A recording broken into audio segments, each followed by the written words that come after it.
What's up mga gamers? Ngayon po meron po ako bagong accessories ulit para sa akin Nintendo Switch Lite. So, ito po pala yung kauna-unahan na Skull & Co. Grip light po para sa aking Switch Lite. So, nandito po pala. So, tada! So, nandito po pala. Kita-kita niyo po, napakaganda. Napakaganda po, napakaganda. Actually, first time ko po magkaroon ng Skull & Co. Grip light po na accessories. So, kita-kita po inyo, grabe, ang ganda. So, grabe. First time ko po nagkaroon ng Skull & Co. po na accessories po para sa aking Switch Lite. So, ayun ay, let's take a closer look po para makita po inyo kung ano po yung kung ano po yung at sa aking first impression po. Okay, so lilipat po tayo. So grabe na kaka-excite po talaga. Tsaka grabe, first time ko po nagkaroon ng Skull & Co. So this is my first time to have a Skull & Co. accessories po. So grabe, napakamahal po nito sa Shopee at saka sa Lazada. Pero naibili ko siya sa Facebook Marketplace po ng 450 pesos lang. So ngayon ay ipapakita ko sa inyo at in a closer look. Okay, so dito po tayo sa kabilang camera ko para makita po ninyo. Okay, so nandito po pala. So this is it guys, wow, napakaganda po, napakaganda ng grip light na ito from Skull & Co. So it's my first time to have this. It's my first time to have a Skull & Co. accessories. So tatanggalin ko muna to.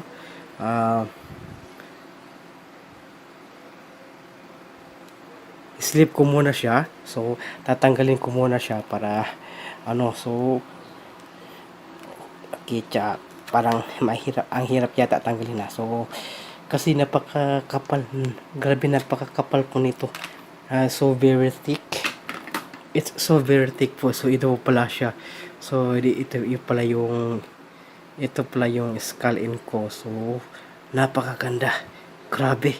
First time ko, so matatanggal pala ito. So pwede mo siyang talaga yan. So in order to take it off, so you need to like that. Oops. Maluwag kasi ito so maluwag kasi ito nito sa left side So napaka talaga ng left side. So medyo nahihirapan ako kanina kasi maluwag po yung left side niya. Oops, sorry. So maluwag lang talaga yung left side so hindi ko alam. Okay, so maluwag lang yung left side so ayun. Okay, ayan na. Okay, so tanggalin ko muna at saka ito yung right side. So let's check kung yun. Madali lang yung right side, pero dito talaga ako nag-i-struggle sa left side kasi ayaw niyang mag-lock. Okay, ayaw kasi niya mag-lock.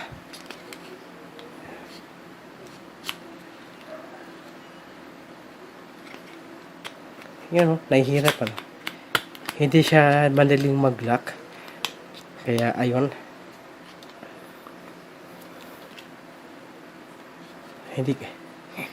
Hindi siya madaling mag-lock So okay.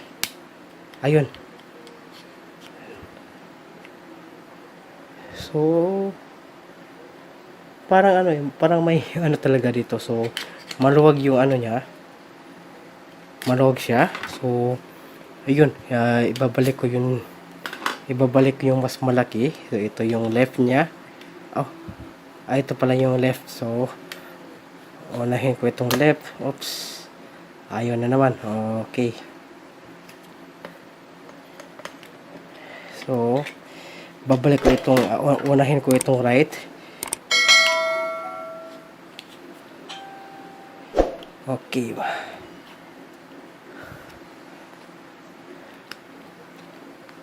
unahin ko itong right kasi talagang kanina kanina nag-struggle kasi ako ilagay to eh. So ayun po siya. So needed lang talaga ng ayun, okay na siya. So needed lang talaga ng konting puwersa para ilagay. So at saka meron din pala siyang ibinigay na ano ito, thumb grip po, extra thumb grip po pala to. So ito po pala. So nakikita nyo ganito.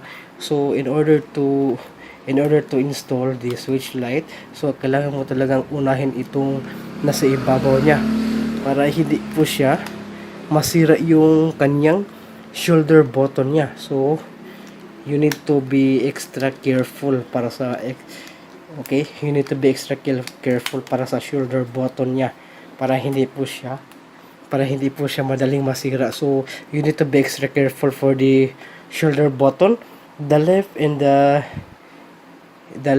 ZL and also the right in the Z right. So zoom, I think zoom yung Z. No, play. So naka-zoom. So yun po. So ito napakaganda, grabe. Ganda, napakaganda ng scale-in ko pala eh. So kaya pala ano,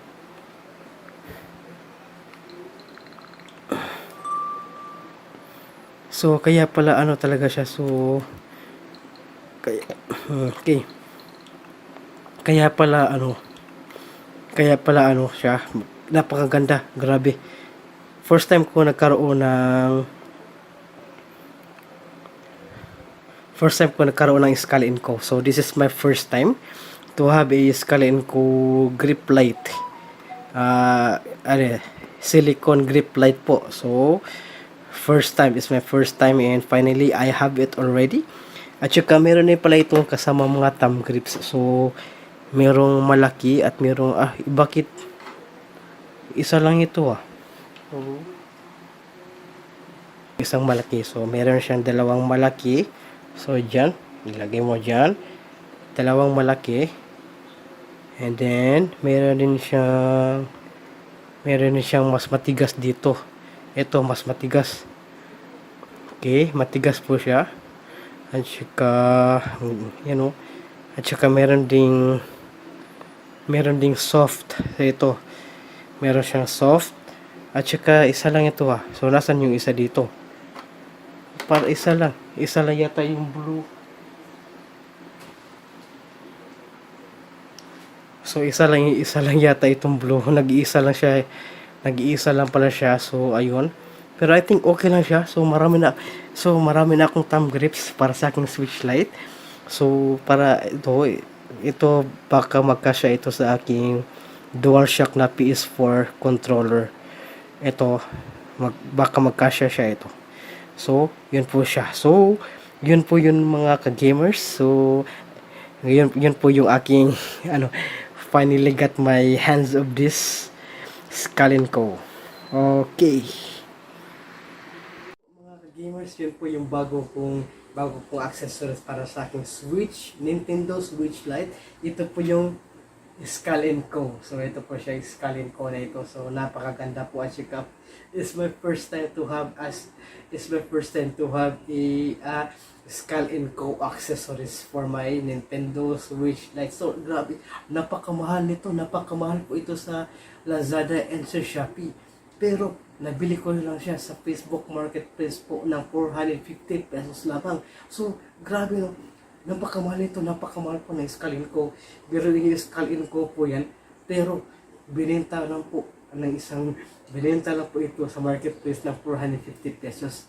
So napakaganda at saka napakaganda talaga. At saka grabe, hindi ko in-expect na nabili ko ito. So yung mga inipon ko na pera na ibili ko nito, pero meron pa akong marami pa akong mga parating na mga accessories po para sa aking mga handheld games katulad ng aking Nintendo DS Lite at saka mayroon pa akong parating na bagong accessories po para sa aking Nintendo Switch Lite. Kaya abangan niyo po yun mga ka-gamers. Dito po yun lang aking sa aking channel, Ronnie the Handheld Gamer. And thank you so much for watching, and I hope you enjoy. This is my channel, Ronnie the Handheld Gamer. So don't forget to like my video and also subscribe to my channel right now. Okay, so thank you so much for watching and happy game.